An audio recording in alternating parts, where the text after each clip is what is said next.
Now let's try some three-dimensional parametric curves. What I'm going to do is just start with the parametric curve defined by the vector function r of t equal to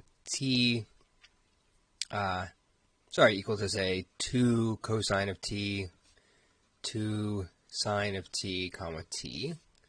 Let me go clean up that 2 right there.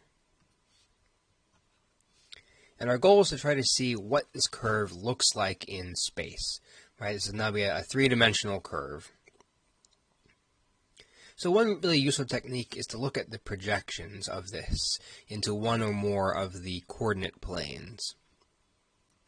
So, for example, if I project this into the xy plane, well, then what I get is that x is 2 cosine of t, and y is 2 sine of t, and we just kind of throw away the z-coordinate. And we recognize this as giving me a circle of radius 2 in the xy plane. So you're traveling along counterclockwise.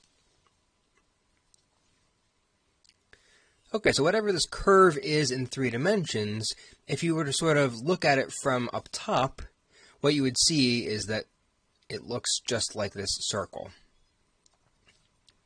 Now, what that means for the three-dimensional curve, if I draw the axes like this, so this circle that was in the xy plane now sort of belongs here. And since from above my curve looks like just this circle here, that means that the curve has to entirely live on the surface of this cylinder here. So maybe I'll switch colors in just a minute here, but your curve is going to go somehow along this cylinder, kind of around and around it. Well, what happens? So notice that t kind of does two things. So as t increases,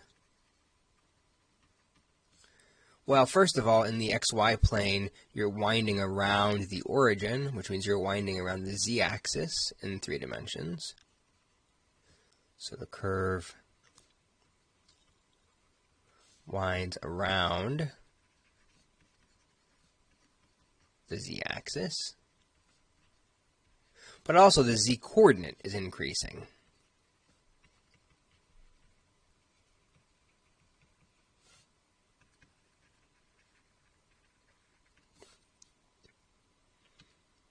And they're kind of going at the same rate. The rate at which you are winding around is the same as the rate at which you are climbing up in the positive z direction.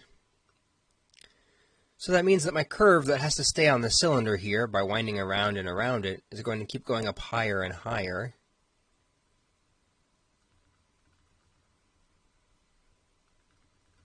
And so what you get is this sort of helix shape,